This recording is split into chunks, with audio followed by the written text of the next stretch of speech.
I want you to put yourself in a scenario that is probably going to feel a little too familiar. Oh, boy. Right.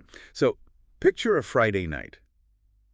You are out at a genuinely great spot with a group, maybe it's your core friend group, or, a mix of colleagues and a few acquaintances. Hmm. The atmosphere is just perfect. The drinks are flowing, the food is incredible, and right at the center of the table is that one person who is they are absolute magic. Yep, we all know one. You know exactly who I'm talking about. Yeah. They're the undeniable life of the party. Their stories are hilarious. Their comedic timing is flawless. They just know exactly how to keep the energy of the entire room, elevated. It's a great feeling, honestly, being in the presence of that kind of charisma. It's intoxicating. Totally intoxicated. You sit there watching them hold court, thinking, man, I am so glad they came out tonight. This would be so boring without them. Right, they provide the vibe. Exactly. But then, and here is where it gets real, the inevitable happens. The plates are cleared, and the waiter walks over and places that little black letter folder right in the middle of the table. And suddenly the magic disappears. Right. The moment that folder touches the wood, our brilliant, charismatic entertainer pulls a sudden, disappearing act. Not physically, but functionally. Yep. They're suddenly very interested in the ceiling. Or they're deeply fascinated by a text on their phone. Or they remember an urgent need to use the restroom right at that exact second. Oh, classic move. Or worse, they just sit there, look at you, and offer this expectant, slightly helpless, charming little smile. And the silence just stretches. It stretches. And eventually, someone else, maybe you, maybe someone else who actually brought their credit card, reaches out, sighs internally, and covers their share. Again. Because, hey, they brought the vibes, right? Exactly. You justify it. You think, they're just fun to have around. It's a tax I'm willing to pay. It's fascinating how universally accepted that justification is in the short term, It really is. We just accept it. We categorize people. We think, well, they are the entertainment and I am the responsible one. We treat it like a quirky character trait, almost like a sitcom trope. Right, like Kramer from Seinfeld or something. Exactly. We rarely stop to analyze the actual mechanics of what is happening under the surface there. But if we peel back the layers of that specific repeating interaction, we are not just talking about someone dodging a $30 bar tab. No, it's way deeper than that. Much deeper. We are looking at a psychological mechanism that results in the slow, entirely invisible erosion of a human being's potential. And that is exactly the psychology we are tearing down today. Welcome to the deep dive.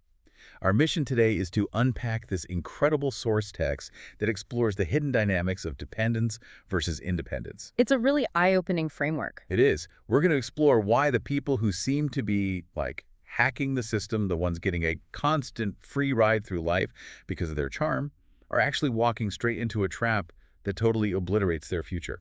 And on the flip side, we're going to unpack the specific, granular thinking habits that separate the people who build unshakable, genuine trust from those who end up completely isolated, wondering where everyone went. Because it's not just about money, is it? Not at all. It's really a profound look at human nature itself.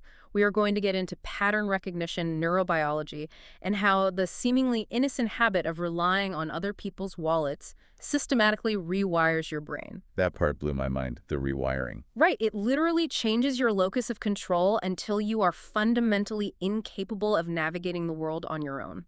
It is a cautionary tale, absolutely, but it also provides an incredibly clear roadmap for how the most respected, powerful people construct their reality. Okay, let's unpack this. Let's start right at the beginning with this entertainer trap, because it often feels incredibly counterintuitive. It does. It looks like a win for them. Yeah, you have someone with no money, but massive social talent. They can read a room, make people laugh, make people feel good. And because of that, older, wealthier, or more successful people constantly invite them out. Hey, come along. I'll cover you. Exactly. From the outside looking in, this looks like the absolute dream. Yes. It looks like you have cheated the Matrix, Oh, for sure. You are sitting in VIP lounges, eating at Michelin star restaurants, and your only currency is your charm.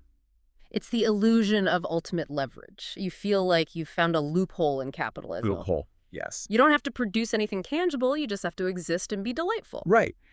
But when you observe the trajectory of people who live this way over a long period, a very dark, repetitive pattern emerges. Using that entertaining talent exclusively as a tool to make other people open their wallets doesn't just stall personal growth. It actively reverses it. It reverses it. Yeah. Thinking about this, the best way I can describe it is it's like signing up for a bizarre subscription service. Okay, I like that analogy. Right, like you want the luxury lifestyle, but you don't have the cash, so you agree to pay your monthly premium using pieces of your future potential instead of money. Wow. Yes. And the tragedy is, you don't receive a statement in the mail. You don't realize the interest rate is compounding, hiking up every single year until one day you wake up completely bankrupt of character and capability. The subscription analogy is spot on because it captures the hidden creeping cost. To understand why this happens, we have to look at the underlying neurobiology and psychology. Let's get into the science of it. So why does having someone else pay for your dinner actively destroy your growth?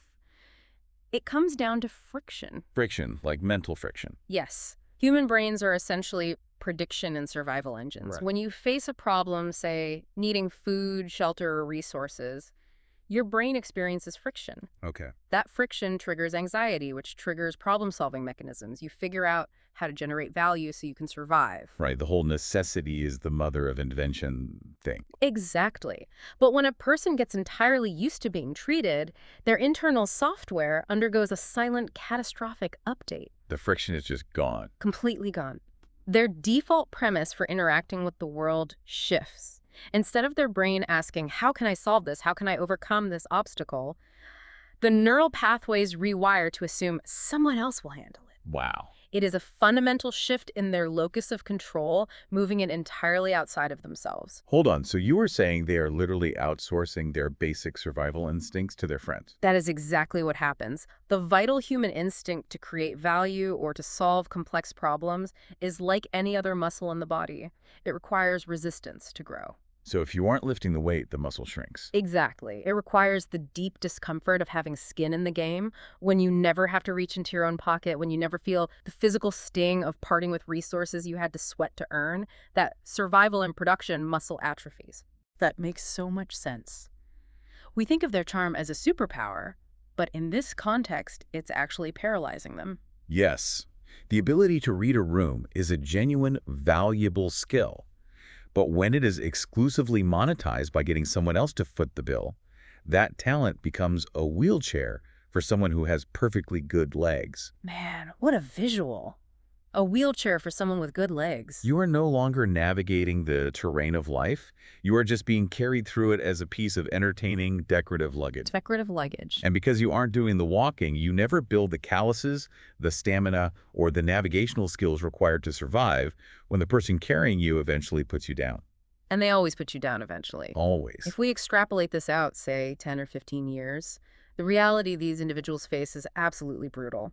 Let's be honest, when you are 22 years old, being the broke, fun guy who needs his drinks covered is, a socially acceptable trope. Sure, people tolerate it. It's almost expected when you're young. Right, but when you are 35 or 45, the tolerance evaporates. The charm has an expiration date. It totally does. The Peter Pan routine stops being cute and starts being deeply pathetic.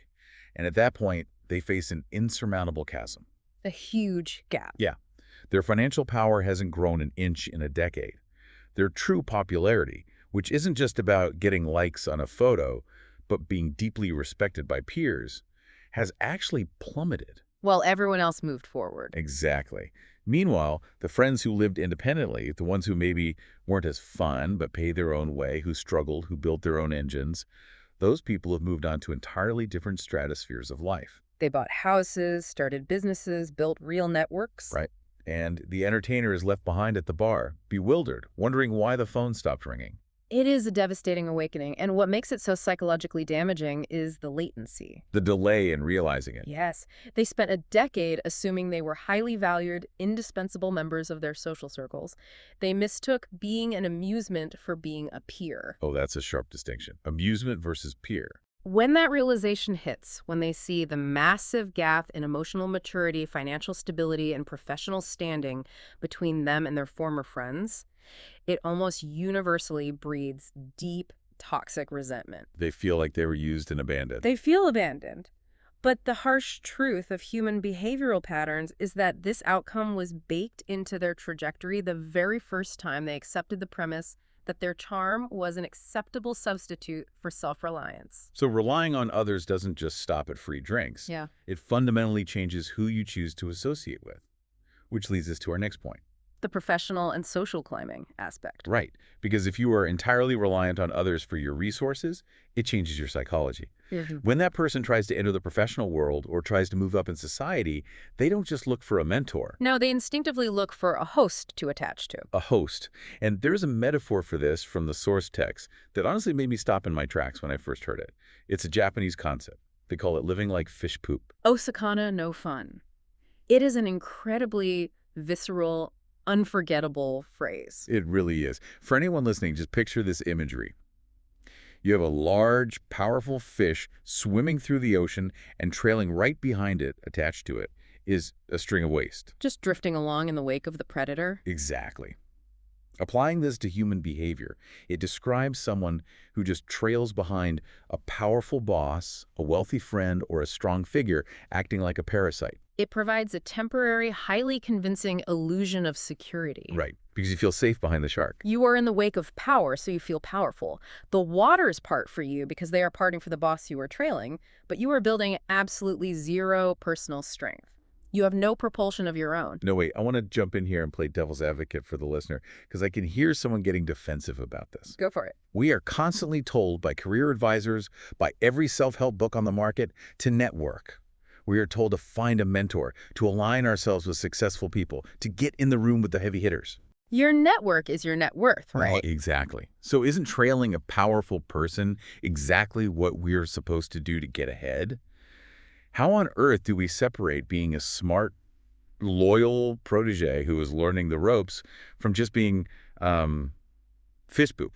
It's the perfect question because the dependent person will use the exact defense you just articulated. They'll say they're networking. They will say, I'm not a parasite, I'm networking, I'm apprenticing under a master. But the difference between a protege and a parasite is profound, and it all comes down to the source of the mechanical energy. Mechanical energy, what do you mean? Think about ambition. True ambition is an internal engine. It is a fire inside of you aimed at accomplishing something through your own power. Okay. When you are a genuine protege, you already have your own engine running. You are just looking to your mentor for a map or for advice on how to tune that engine to run more efficiently. You're trying to figure out how to steer your own ship. Exactly. You are actively contributing value to the mentor while you learn. And crucially, the ultimate mutually understood endgame of a healthy mentor relationship is your eventual independence. Right. Graduation. A good mentor wants you to outgrow them. But the trailing environment, the parasite dynamic, inherently suffocates that internal drive. Because you never turn your engine on. Exactly. When your entire survival strategy is based on piggybacking, you are deliberately choosing never to take the wheel. Your whole behavioral adaptation is to stay small, stay agreeable, and maintain your attachment to the host. So while the protege is building their own ship in the same shipyard as the mentor, the follower is just a barnacle on the mentor's hull. A barnacle is the perfect biological equivalent, and the terrifying aspect of this phenomenon is the utter blindness of the barnacle. They don't know they're a barnacle. No. The person in this environment is usually completely unaware that their character, their autonomy, is actively rotting away. They think they are safe. They think they are exceptionally clever because they have proximity to power without having to do the heavy lifting. It's a silent stagnation. I'm picturing someone sitting in a sealed room where the oxygen is being slowly, gradually depleted. They just get tired. Right, you don't realize you are suffocating. You just get a little sleepy, you lose your edge, and you quietly fade out. You mistake the borrowed power of the boss for your own power.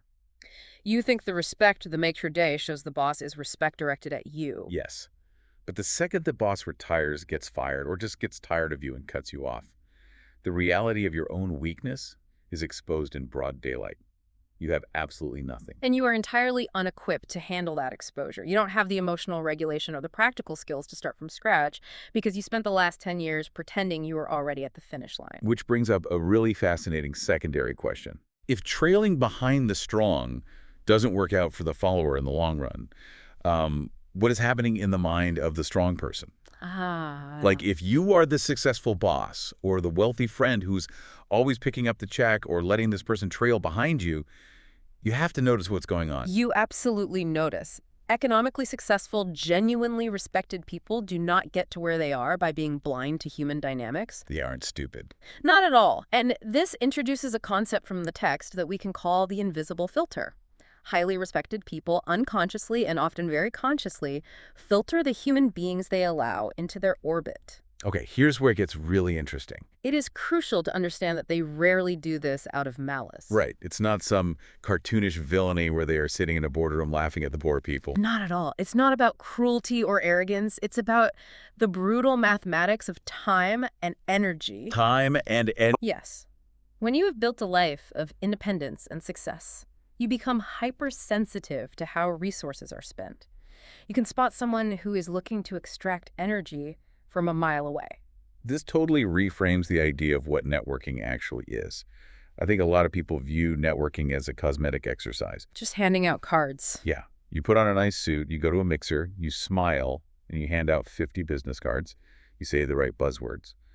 But what is actually happening when you approach a highly successful person is that they are running a background check on your soul in real time. A behavioral background check, yes. They aren't looking at your business card. They are looking at your behavioral markers to determine, is this person a producer or are they an energy vampire?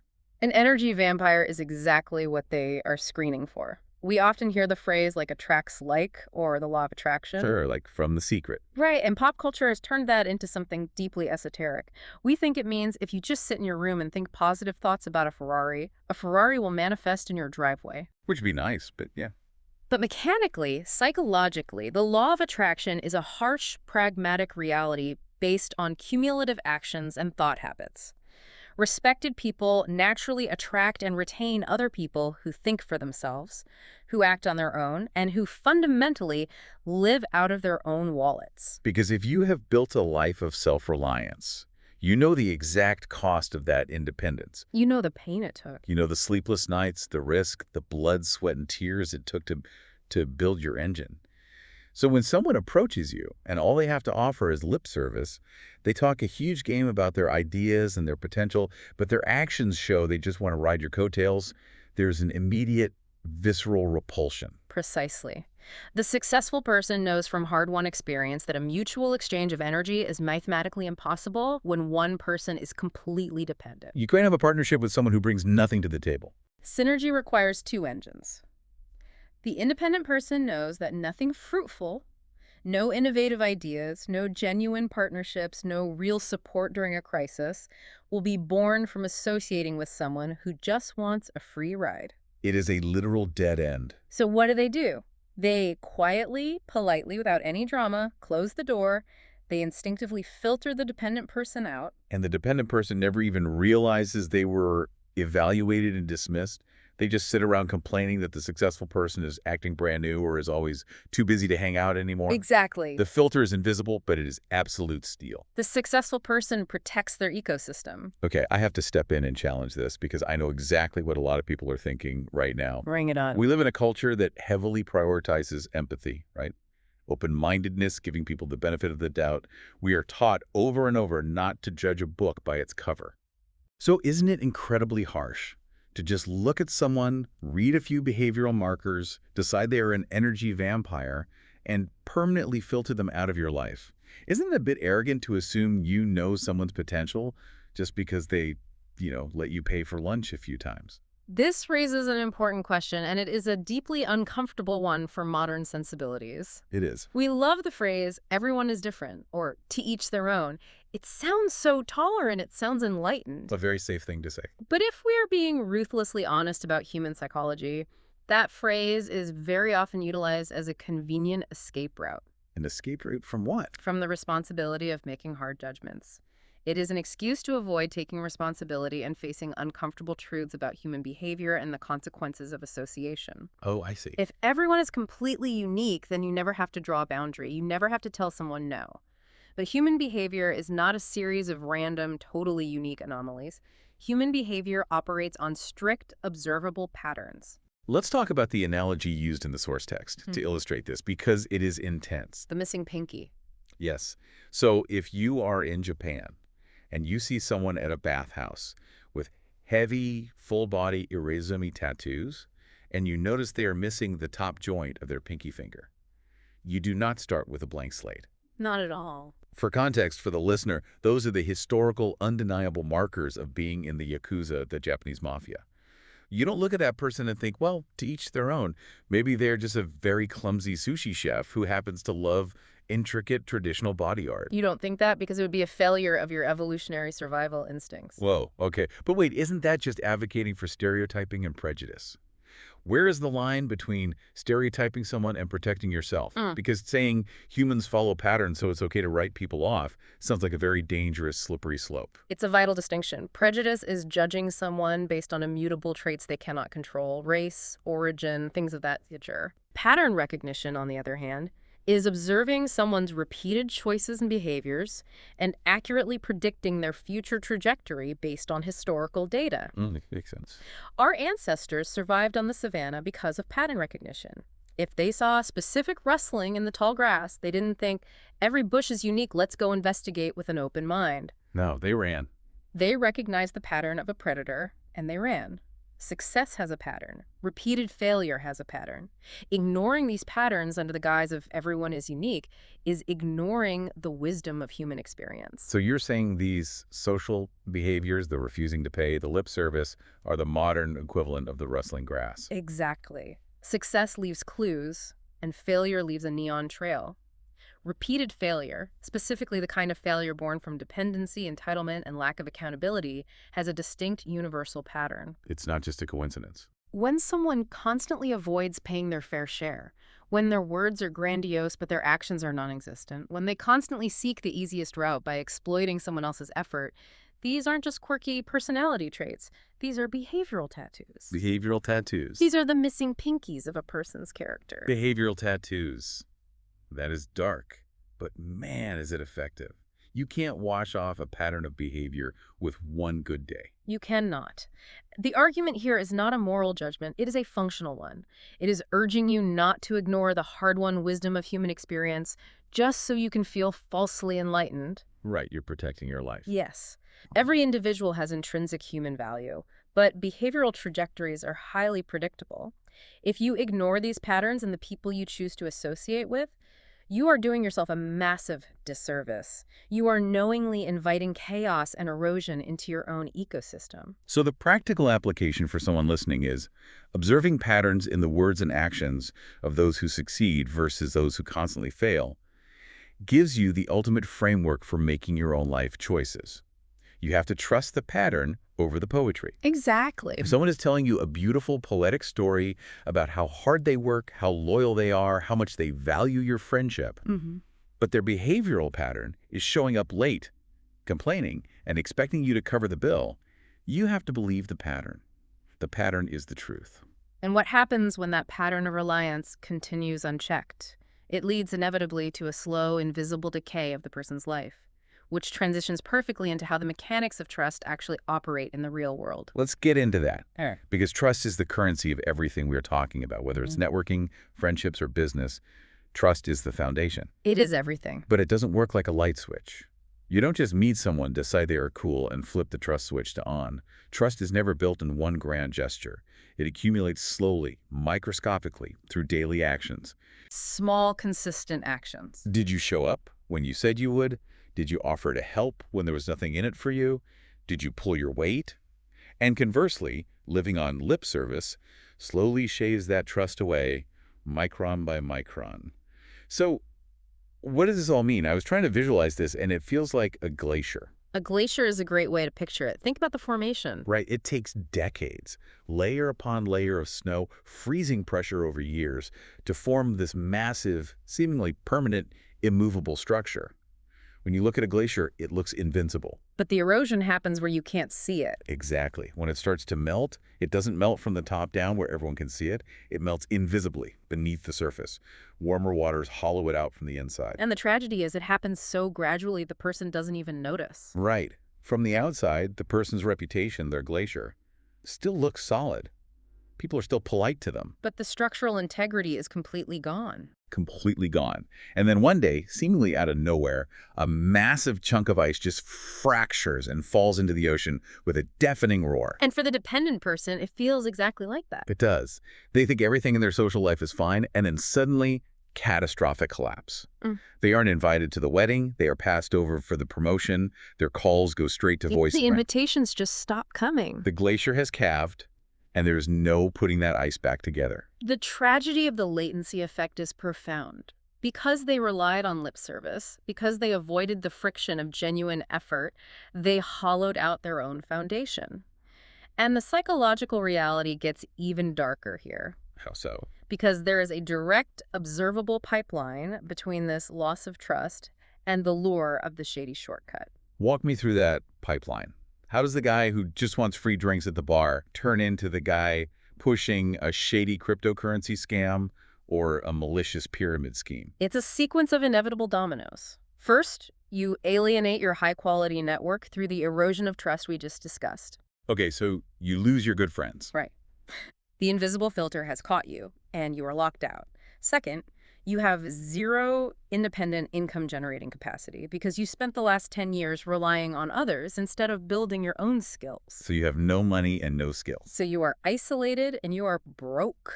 Desperation sets in. And desperation makes you vulnerable. Highly vulnerable, but it is a specific type of vulnerability. The psychological circuitry of the free lunch mentality is identical to the circuitry of the pyramid scheme victim or perpetrator. Really, the identical circuitry. Absolutely identical. If you have spent years expecting to ride on someone else's success, you have developed a critically low tolerance for steady, solitary, unrewarded effort. You suffer from severe friction intolerance. You literally don't have the mental stamina for the grind. None. The idea of starting at the bottom, learning a hard skill, failing, practicing, and slowly building legitimate value over 5 years is psychologically abhorrent to them. They can't even fathom it. They are allergic to the grind. So when they hit rock bottom and desperately need money or status, they naturally gravitate toward the illusion of a shortcut. They want the magic pill. They want the scheme that promises them VIP status and massive wealth by next Tuesday without doing any honest effort. Because that is exactly how they have been trying to live their social lives the entire time. They're always looking for the cheat code. Exactly. They're just transferring their parasite protocol from a wealthy friend to a fraudulent business model. They are looking for a new boss to trail behind or a new system to exploit. Wow. And the result of this lifelong avoidance of friction is a tragic loss of what the source text calls human thickness. Depth of character. Human thickness. I love that phrasing. When taking the easy way out is your absolute norm, your capacity for genuine gratitude evaporates because you feel entitled to the shortcut. Your self-discipline evaporates. You become a hollow shell. And it becomes a vicious negative cycle because their desperation leads them to push these shady schemes on whatever friends they have left, which then completely incinerates any tiny fragments of trust that remained. The lip service they used to use just to get a free dinner is now weaponized to scam people. The descent is complete. It is a sobering, terrifying reality of how a seemingly harmless habit of dependency can unravel a person's entire moral, financial, and social fabric over a lifetime. It is heavy. We spent a lot of time looking at the dark side of this equation, how the glacier melts, how the parasite suffocates. Yeah. But we don't want to leave it there. No, there's a solution. Right. Because if we know what ruins a life, if we can clearly identify the exact behavioral patterns that destroy a life, we can also reverse engineer them to see how the truly successful actually build theirs. Exactly. What is the secret of the people who maintain the thickest glaciers? This brings us to what I think is the ultimate, most actionable life hack we are going to talk about today. Pseudo-experiencing failure. This is the cognitive superpower of the highly successful. Tell me about it. They share a critical habit. They learn aggressively from the lives and specifically the failures of others. So for the listener tuning in right now, are you saying we can literally download the lessons of a lifetime just by paying close attention to the mistakes of the guy who always expects a free beer at the pub? What's fascinating here is, yes, exactly. I am saying exactly that. It is an absolute unequivocal yes. That's incredible. Trying to learn every lesson in life solely through your own personal physical experience is incredibly inefficient. And frankly, it is incredibly dangerous. Right. You don't have enough time to make all the mistakes yourself. It takes way too long, and it exposes you to the risk of fatal, unrecoverable mistakes. To use a simple metaphor, if you insist on touching the hot stove every single time just to prove to yourself that it burns, you are going to run out of hands very quickly. Right. You don't need to personally destroy your credit score, alienate your family, and ruin your professional reputation just to learn that dependency is a bad strategy. Yeah. You just have to watch the person who is actively doing it. Exactly. The wise person observes the fool touching the stove, registers the fool's agony, and updates their own mental map. Stove equals pain. Do not touch. Simple as that. But there is a fatal flaw that prevents most people from doing this, and it ties back to the arrogance we discussed earlier. It is the deeply held, ego-driven belief that I am special or my case is different. Oh, man. Sure, that guy ruined his life by taking shortcuts, but I'm smarter than him. My shortcut will work. Precisely. When you hold on to that arrogant belief, you are actively rejecting the accumulated wisdom of human experience. You are ignoring the pattern recognition that kept your ancestors alive. You think you're above the pattern?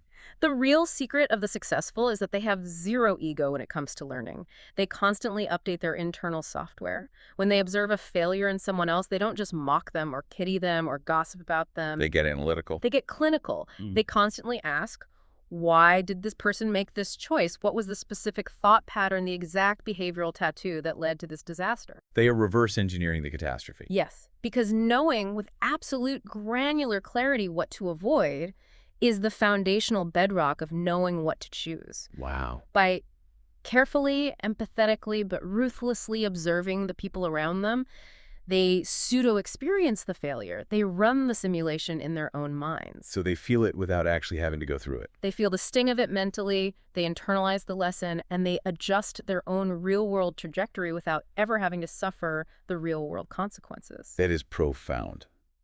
And once you have downloaded that map of what to avoid, what is the action step? How do they define true magnetism in the source text? You take that refined knowledge and you align your internal ambition with physical, directional action. You use your own brain and you move your own feet. It's about shifting your entire identity, isn't it? From the person who receives to the person who acts for others. That is the core shift. It is about insisting on your own independence. That self-reliant stance, the refusal to be fish poop, the refusal to let others carry your weight, is the only soil in which genuine respect and popularity can grow. Because you aren't a burden anymore. Exactly.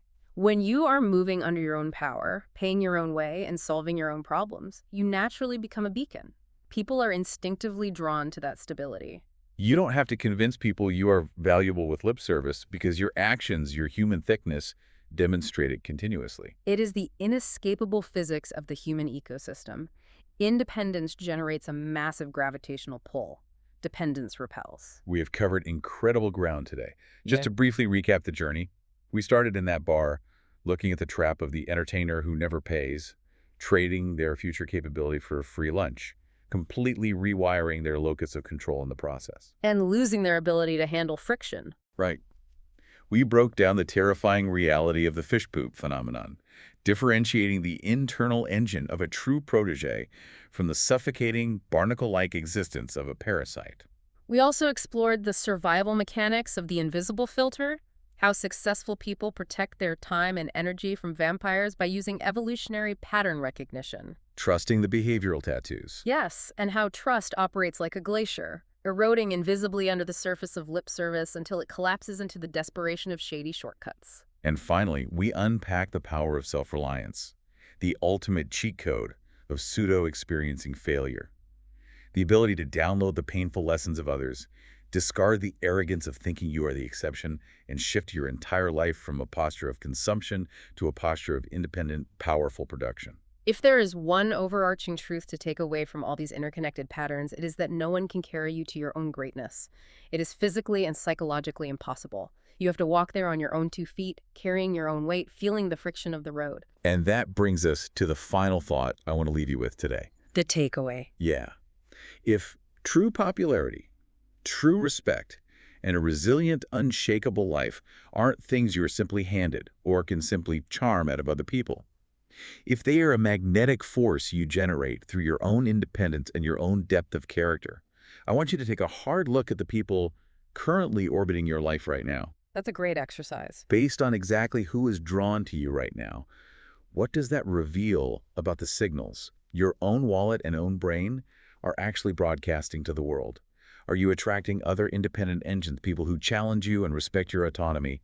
Or are you surrounded by people looking for a host, looking for a free ride, looking to avoid friction? The patterns are always there if you look. They're always there. Trust your gut. Keep observing the patterns around you. Keep building that internal engine, and we will see you on the next deep dive.